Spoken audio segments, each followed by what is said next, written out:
हमारे यहाँ एक कहावत है कि सत सइये के दोहरे, जो नावक के तीर देखन में छोटन लगे घाव करे गंभीर। 1874 में एक बिल अंग्रेज लेकर आए, ड्रामेटिक एक्ट बिल, क्योंकि उनको यह लगता था कि आजादी के आंदोलन, जो ये ड्रामा है, जो नाटक है, जो गीत है, ये जो गाया जाता है, सड़क पर उतरकर जो लोग गाते हैं, ये देशद्रोह है। जिसमें यह कहा जाता था कि 10 लोग यदि सड़क पर डांस करते हुए, गाते हुए, नाचते हुए, ड्रामा करते हुए यदि मिलेंगे, उन सबों को जेल हो जाए। उस एक्ट के आधार पर सभापति महोदय, क्या आपको नहीं लगता कि दुल्हा जो है वो बारात के साथ जेल चला जाता? ये दो एक्ट मुझे लगता है कि सदन के लिए और ये देश के जानकारी के लिए है कि 1500 एक्ट जो हमने बदले हैं, उसमें से किस किस तरह के घटिया कानून अंग्रेजों के द्वारा बनाए हुए थे और उसको बदलने की आवश्यकता पड़ी। यहां कांग्रेस के युवराज आकर बात करेंगे कि उस पोर्ट पर जो है पकड़ा गया, ड्रग्स पकड़ा गया, वो पोर्ट ऐसे हो गया, वो पोर्ट ऐसे हो गया। कभी आपने सोचा कि 26/11 कैसे हो गया? बॉम्बे में इतनी बड़ी दुर्घटना हो गई, कभी उसके बारे में आपने सोचा कि आपके पास क्या अधिकार? ये लेडिंग बिल है क्या? कांग्रेस के जो लीडर ऑफ द अपोजिशन है राहुल गांधी साहब, उन्होंने बहुत कहा कि आपको मैन्युफैक्चरिंग के बारे में कुछ नहीं पता है। एग्रीड, हमको कुछ नहीं पता है भैया। सर, ये बिल देखने में छोटा लगता है। हमारे यहां एक कहावत है कि सत सइये के दोहरे, जो नावक के तीर देखन में छोटन लगे घाव करे गंभीर। इसका क्या इंपैक्ट है? अभी हमारे पहले जो स्पीकर बोल रहे थे, उनको माननीय प्रधानमंत्री जी ने क्या किया पिछले 10-11 साल में, शायद उसके बारे में वो पूर्णतया समझते नहीं है, या समझाना नहीं चाहते, या अपोजिशन का जो रोल है सभी बात का विरोध करना, वही विरोध करना चाहते। ये 1876 का एक्ट है, और इस बीच में भारत सरकार ने इस सदन की जानकारी के लिए 1876 के एक्ट के बाद 3 बार इंटरनेशनल कमिटमेंट किया। एक 1921 में जब अंग्रेज यहां थे, ब्रसेल्स का समझौता हुआ और उसने कहा कि लेडिंग बिल के ड्राफ्ट को हम बदलेंगे। और दूसरा, जब कांग्रेस की सरकार थी, जनता पार्टी की सरकार, पहले 1978 में, और फिर 1989 में जब राजीव गांधी जी थे, उन्होंने इंटरनेशनल फोरम पर यह बातें कही कि लेडिंग के बारे में जो वाहन पत्र है, जिसके बारे में कि लाना ले जाना, सामान कैसे, किसकी डिलीवरी होगी, कौन उसका मालिक होगा, उसके लिए हम एक्ट में संशोधन करेंगे। और 1992 में फाइनली नरसिम्हा राव ने उस एक्ट पर साइन किया।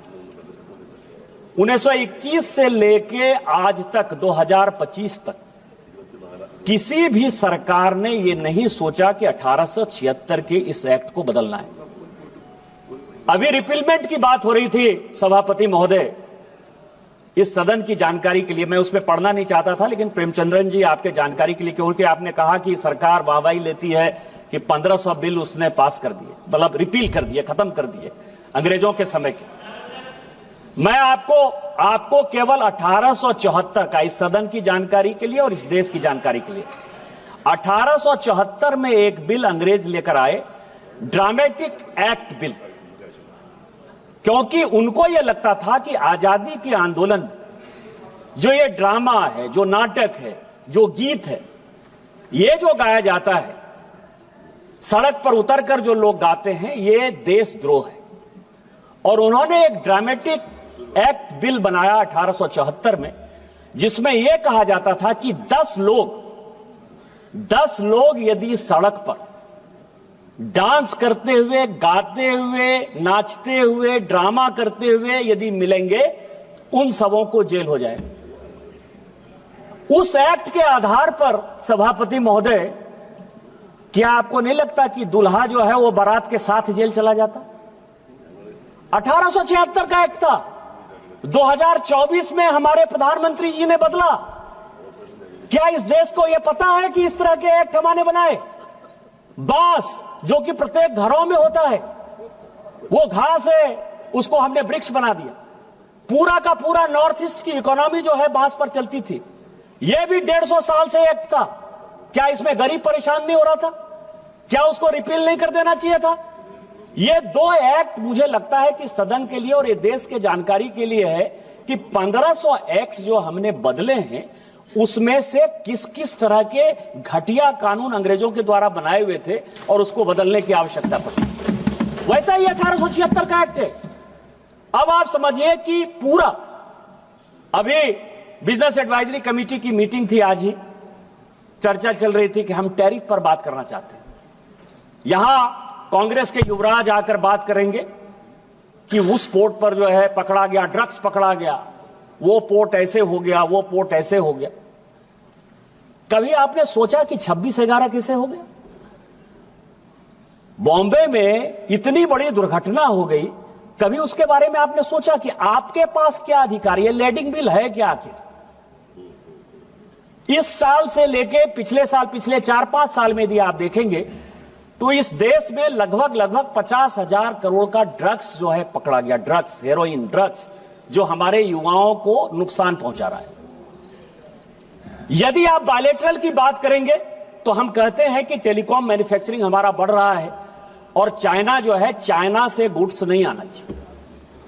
आप कहते हैं सिंगल प्लास्टिक यूज जो है हमको बंद कर देना चाहिए।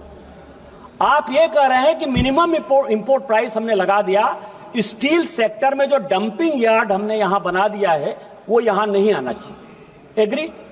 हम आपके सारे बात से सहमत हैं कि अमेरिका यदि टैरिफ यदि लगाएगा तो हमारा व्यापार जो है दूसरे जगह बढ़ना चाहिए और उसके लिए अपना देश बनाना चाहिए। हमारे यहां मैन्युफैक्चरिंग सेक्टर को बढ़ाना चाहिए।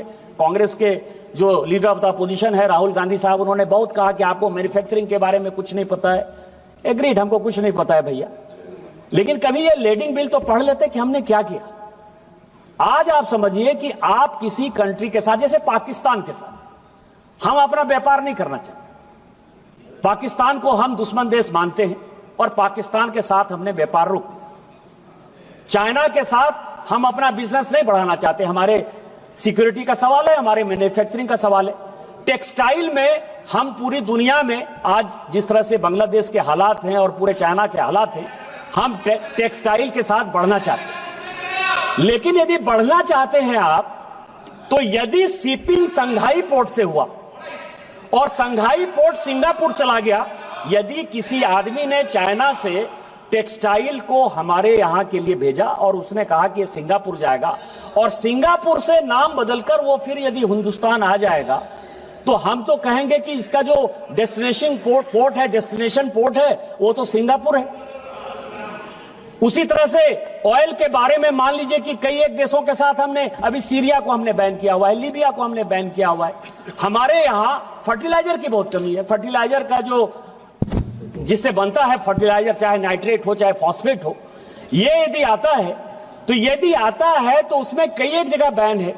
तो जो पोर्ट है, कहां से ये कंसाइनी को दिया गया, कहां शिप पर ये लोड हुआ, कितना केजी लोड हुआ, कहां से ये शिप कहां गया, उस शिप से फिर वो भारत में किस तरह से आया, या भारत में जो लोड हुआ। जैसे मैं आपको बताऊं कि ब्लैक मनी की बहुत बात होती है इस देश में।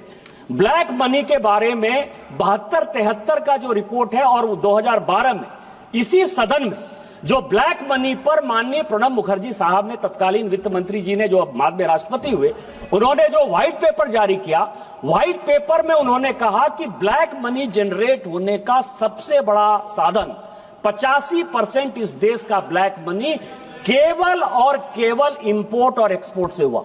इंपोर्ट और एक्सपोर्ट का जो बिल है उसके बारे में कभी सोचा है आपने कि हम यहां से भेज रहे हैं, मान लीजिए कि टेक्सटाइल भेज रहे हैं और वहां से जो है आर्म्स का हमने ले लिया ऑर्डर कि हम जो है स्टील की फैक्ट्री ला रहे हैं जी, आर्म्स खरीद कर ला रहे हैं जी, या कोई भी चीज ला रहे हैं। इसके बारे में इस देश में 1876 से लेकर आज तक एक बहुत बड़ा वैक्यूम रहा।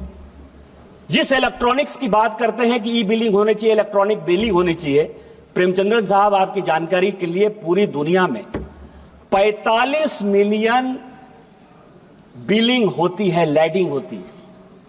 उसमें से पूरी दुनिया, आपने अमेरिका का उदाहरण दिया, क्योंकि दूर का ढोल सुहाना होता है। अमेरिका को मान लीजिए कि अमेरिका बहुत डेवलप्ड है, बहुत अच्छा कर लिया होगा। चीन बहुत डेवलप्ड है, बहुत अच्छा कर लिया होगा। यूरोप पूरा अच्छा कर लिया होगा। इस सदन की जानकारी के लिए कि इलेक्ट्रॉनिक बिलिंग लैडिंग का केवल और केवल 2.1% होता है पूरी दुनिया, केवल 2.1% होता है। यदि 2.1% होता है तो हम तो कम व्यापार करते हैं। हमारी इकोनॉमी तो 4 ही ट्रिलियन की है। यूएस की इकोनॉमी हमारे से कितने आगे होगी, यूरोप की कितनी आगे होगी, इंपोर्ट एक्सपोर्ट चाइना का कितना ज्यादा होगा। वो क्यों नहीं करते इलेक्ट्रॉनिक? तो इसीलिए हम जितना कर पा रहे हैं शायद इस दुनिया में बहुत कम ऐसा देश होगा करना चाहिए। इसीलिए मैं कह रहा हूं कि जब हम बिल पर चर्चा करते हैं तो बिल को एक सही परिप्रेक्ष्य में देखने की आवश्यकता है।